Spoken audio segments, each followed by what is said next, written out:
Hello and welcome to another exclusive review with me, Alex Belfield, here at celebrityradio.biz, where last year we had over 8.9 million minutes viewed on YouTube. This week we focus on Billy Elliot, the UK tour, touring the UK in 2016. Billy Elliot is one of the world's most hysterical, brilliant, creative, moving and fabulous shows in musical history. With music by Elton John, written by Lee Hall, it truly is one of the most magical and brilliant 3 hours of British theatre in international history. It wowed audiences on Broadway, still entertains audiences 8 times a week in the West End, and now can be seen on tour throughout the UK. Do not think this is Disney, though. It's not. It's an adult, emotional story of a boy's struggle for acceptance amidst the heartache of the miners' strikes. With powerful imagery, huge showbiz dance numbers and heartbreaking pathos, this is a joy of a standing ovation-inducing musical. You'll hear interviews with all of the West End and Broadway casts in a short moment from now. This musical has been dazzling audiences since 2005 and has gone on to captivate audiences around the world. Set in a northern mining town against the background of the 1984 and 1985 miners' strike, Billy Elliot is the most inspirational story of a young boy's struggle against all odds to make his dreams come true. Following Billy's awkward journey as he stumbles out of the boxing ring and into ballet class, where he discovers a passion for dance that inspires his family and the whole community to change his life forever. With unforgettable music by Elton John, sensational dance and powerful storylines, this is one of the most astonishing musicals in the world. Now seen by over 10 million people around the world, there has never been a better time to see Billy Elliot the Musical on tour. Again, it's not for young children. There is some very strong language and powerful themes throughout, but it is a joy of a musical experience in our top 5 musicals of all time here at celebrityradio.biz. You can check out all of our hundreds of interviews and reviews at www.celebrityradio.biz. You can now hear exclusive interviews with the cast explaining the show on Broadway and in the West End. Ta-da! By the end of the play, hopefully, the audience gets that this is a man that loves both his sons deeply. Billy's discovery or liberation through art is in an odd kind of way his father's liberation as well, because his father, through seeing what his son is and what he can do, is liberated as well. He discovers art. He discovers the power of art in his love for his son, really. One of the surprising things about it is how much more political the musical is than the movie, and that's partly practical. It's partly because the movie, although of course it became a huge hit, started out as a small, low-budget English movie, and with the best will in the world, you cannot represent the miners' strike with sort of 20-odd extras. Inevitably, that side of it is a sort of backdrop to the story. But of course, on stage, and we have a very, very big company, you can represent the miners' strike abstractly with your ensemble, and so it's a huge part. It's very much to the fore. Threaded in with Billy's individual story is this very important story of the community and what happened at that time, and that's one of the big shifts and something that you get much more of in this show than the film. The community he lives in is crumbling and is never going to be rebuilt, but also he's a man at the end of his tether because he's lost the anchor in his life, which is his wife and the woman that he loved. And he's stuck with 2 growing boys and a grandmother who's lost her marbles. I love flying. I love the angry dance because it's an amazing number with all the lights and the guitar, and there's a lot of cool moments. But the show is literally exhausting, isn't it? Because it's so physical. I'm very tired. The only thing that gets me through is Mountain Dew and a Coca-Cola.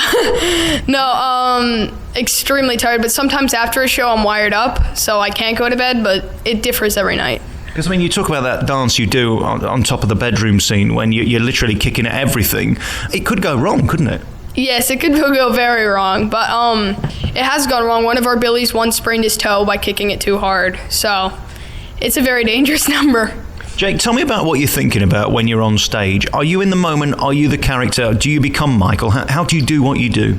Well, there's a lot of background to it because, we know that Michael is Billy's best friend, and he's got a secret that he's hiding and dressing up in women's clothing. So it really helps you kind of become Michael. There are 2 places that I listen to it. I listen to Billy and Michael doing their big number together, which I just adore.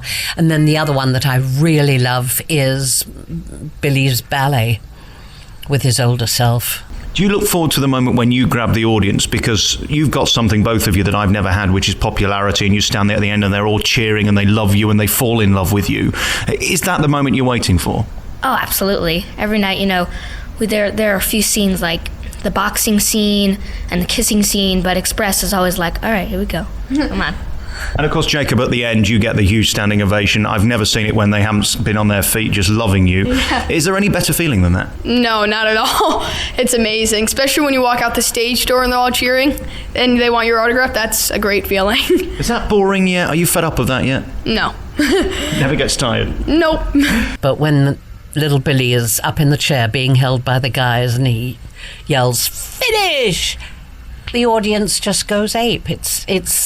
It's wonderful, wonderful. I think that's what blows you away with this show. I suppose you felt the same when you watched it. You can't believe how people do it, and now you are. Yeah, I couldn't believe it at all. It was my mom at the end of Electricity looks at me and she's like, "Do you think you could do that?" I'm like, "Give me a year." Give me a year or two. And of course, this is something you can't do forever, because we can't have a 30-year-old Michael or a 42-year-old Billy, can we? Do you worry about the future, or is it all about now? I'm not sure. I definitely think that I'll be here for a while because, I'm small for now. Yeah, not too many Big Macs or anything like that. Exactly. We should say, though, the St. Mary Poppins, it has got quite a lot of bad language in it, and if you're afraid of that or if you're offended by it, probably give this a miss, because it is quite strong, because it needs to be. It does need to be. It isn't a kids' show, although it is a show that children absolutely love. I mean, I wouldn't say bring tiny children, but partly, I can't tell you exactly why, partly because they are seeing, kids love watching other children, and of course they're watching children do extraordinary work. Obviously the Billy, what he has to do is incredible. It must be one of the most demanding roles ever written for the musical theatre in terms of the numbers and the choreography he does. But also there are lots of other guys. I have a whole team of ballet girls who have a huge amount to do in the show, and they love, they just love watching that. But also, I've never worked on a show before which can engage people on so many different levels.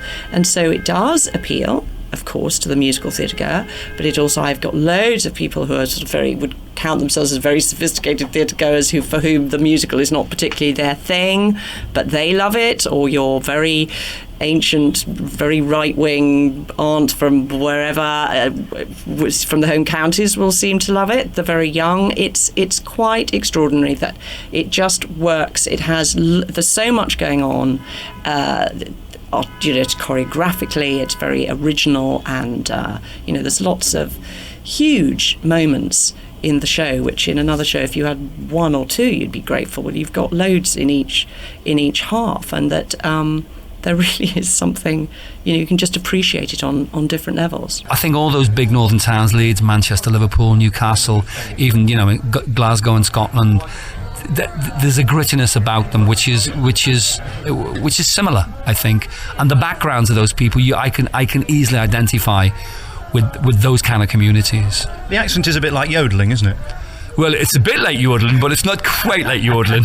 But it does have a rhythm and a music to it. Elliot Whitchurch, thank you so much for talking to us here on Broadway. Good luck in the show. You're really tremendous. And if you get a chance to see one show here, this is definitely it. Thanks for talking to me. Alex. Cheers. Thank you very much.